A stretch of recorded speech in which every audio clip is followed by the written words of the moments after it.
मला काही समजत नाही मी कोणता केक बनवू, पण इथे मी मिक्स करून ठेवले, याला पुन्हा मिक्स करते आणि इथे ना मँगोचा पल्प त्या दिवशी काढून ठेवलेला तो आहे आणि आपला केक आहे इथे बेक करायला आता मी टाकून देते आणि मग बघूया काय करायचं ते। तर इथे मी हार्ट शेपचा केक बनवलेला, हा हार्ट शेपचा टीन आहे ना तो मी लॉकडाऊनमध्ये खरेदी केलेला आणि तेव्हापासून त्याचा वापर आज केला आहे। तर छोटासाच केक बनवलेला अशा प्रकारे हार्ट शेपचा, सिंपल, पुढे दिसेलच तुम्हाला। त्यानंतर ना ज्या दिवशी लग्नाचा वाढदिवस होता त्या दिवशी छान असं मंदिर क्लीन केलं, देवांना छान फुलं वगैरे वाहिली, दिवा लावला आणि आजची सुरुवात अशी केली सुंदर स्वामींच्या बरोबर। स्वामींना छान सजवलेलं आणि सुंदर वाटत होतं। आजचा दिवसच खूप छान सुरू झालेला आणि अशा प्रकारे महादेवांची सेवा। तर माझी कोणत्याही चांगल्या कामाची सुरुवात ना देवांपासूनच होते आणि त्यानंतर माझा दिवस। तर श्रावणीने आमच्यासाठी रात्रीच बनवलेला चीज केक, तर तोच मी खात होती। सगळं झालं पूजा वगैरे आणि त्यानंतर तिने केलेला केक ट्राय केला, छान झालेला। श्री स्वामी समर्थ सर्वांना नमस्कार। क्रिएटिव्ह सुवर्ण आहे आपल्या यूट्यूब चॅनेलवर तुमचं अगदी मनापासून स्वागत आहे। आणि आज आहे 31 मे आणि आज आहे आमच्या लग्नाचा वाढदिवस। इथे स्वामींच्या आशीर्वादाने आम्ही सकाळी देवपूजा वगैरे केली आणि आता स्वामींचा आशीर्वाद घेऊन आम्ही चाललोय बाहेर। बहिणी वगैरे आहेत तर त्या बोलल्या बाहेर जाऊया कुठेतरी, तर जातो बाहेर।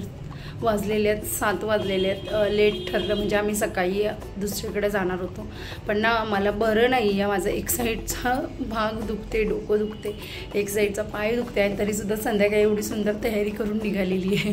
किती पण काही पण दुखत असलं की तरी कुठे जायचं असल्यावर मस्त चकाचक बनायचं आणि जायचं। तर आता निघालोय आणि सुंदर असा ड्रेस घातलेला आहे तर निघते।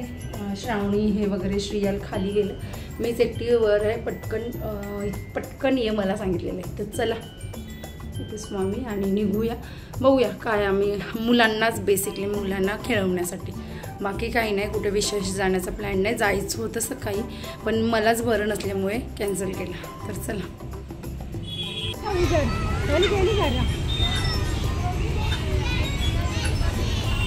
श्रीयाल बाय। तर आम्ही पहिले मुलांचं ऐकलं, त्यांना गार्डनला जायचं होतं तर गार्डनला घेऊन आलो। तर सुट्ट्या लागल्यात, श्रावणी आणि श्रीयाल तर नेहमीच आमच्या जवळच गार्डन आहे तिथे जात असतात, पण ह्या दुसऱ्या मुलांना नाही नेहमी जायला मिळत, तर आज त्यांना सुद्धा घेऊन आलो।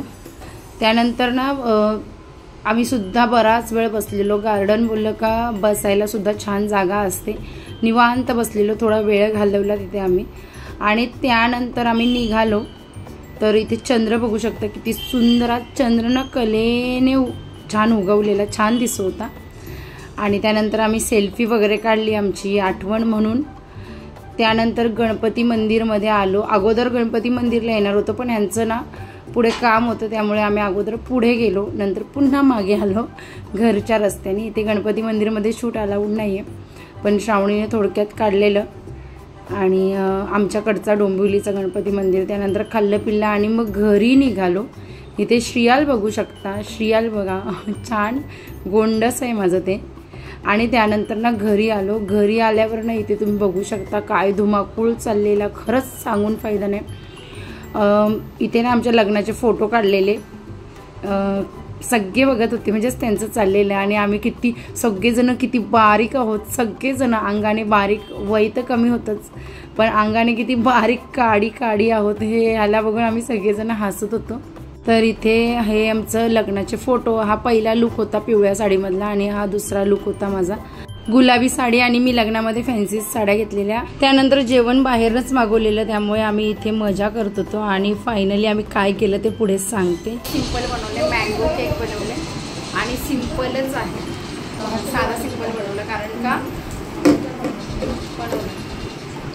आणि इथे फोटो बघा खूप सुंदर फोटो आहे, ती माझी खूप म्हणजे ही आठवण आपली राहते बघा। आम्ही आमच्या काहीतरी कार्यक्रम होते तेव्हा हे फोटो काढलेले, मला वाटतं आमची पूजा होती बिल्डिंगची तेव्हा हे फोटो मी तयारी केलेली, माझ्या मैत्रिणींनी केलेली माझी तयारी आणि आम्ही स्टुडिओमध्ये जाऊन हे फोटो काढलेले, छान फोटो आले आणि आता सगळे फोटो निघालेले मी एका साईडला ठेवून दिलेले, तर सगळे निघाले काय त्याच्यामधनं हे फोटोसुद्धा निघतात आणि मग आम्ही बघत बसतो. श्रावणीचा बड्डे अशा प्रकारे केलेला, श्रावणीच्या सगळ्या बड्डेचे फोटो आहेत आणि हा श्रावणीचा 11व्या बड्डेला इथे तुम्ही बघू शकता का ना बार्बीची जी आहे ना ड्रेस, तो मी श्रावणीच्या ड्रेससारखाच बनवलेला आणि खूप सुंदर झालेली बार्बी. एक फरेरो रोचट केक बनवलेला बाजूला आहे तो आणि बार्बीचा मला वाटतं चॉकलेट केक होता, तो पण चॉकलेटच होता, हा पण चॉकलेटच होता आणि खूप टेस्टी. आणि मध्ये पण 3 केक बनवलेले. गीत बघा कसा दिसत होता 11व्या बड्डेला श्रावणीच्या आणि आत्ता कसा झालेला आहे जाडाजुडा. तर फोटो बघितले का सगळ्या आठवणी ताज्या होतात आणि आपण कसे असतो तेव्हा हे सुद्धा समजतं. एक फोटो बघायला गेलो लग्नाचा आणि एवढे सगळे फोटो, सगळे अल्बम बाहेर निघाले. अजून एवढे फोटो काढलेले आहेत ना, त्यांना अल्बममध्ये भरलं सुद्धा नाही आहेत. तर वेळ मिळेल तसा आणि तर असं आहे. आठवणी फिरायला गेलेले कुठले सगळे फोटो बघा आणि सगळे फोटो काढले. आणि त्यानंतर आम्ही बहिणीच्या घरी आलो इथे.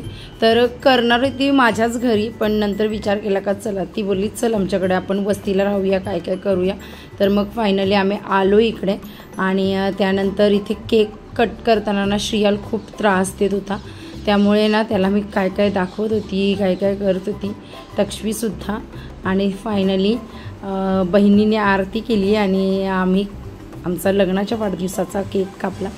मी नेहमी असंच करते, माझा जेव्हा कार्यक्रम असेल ना तेव्हा मी साधाच केक बनवते. ऑर्डरचा असेल तर मग त्याला एकदम मन लावून बनवते. केक साधा होता पण सांगू का एवढा टेस्टी होता ना मँगो केक. खरंच मँगो पल्कसुद्धा मी त्या दिवशी तुम्हाला दाखवलं बनवताना, तर त्याचाच हा केक बनवलेला. खूप टेस्टी केक झालेला, 1 नंबर.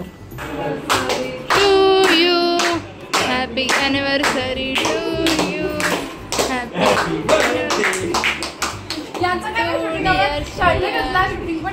केक काढला.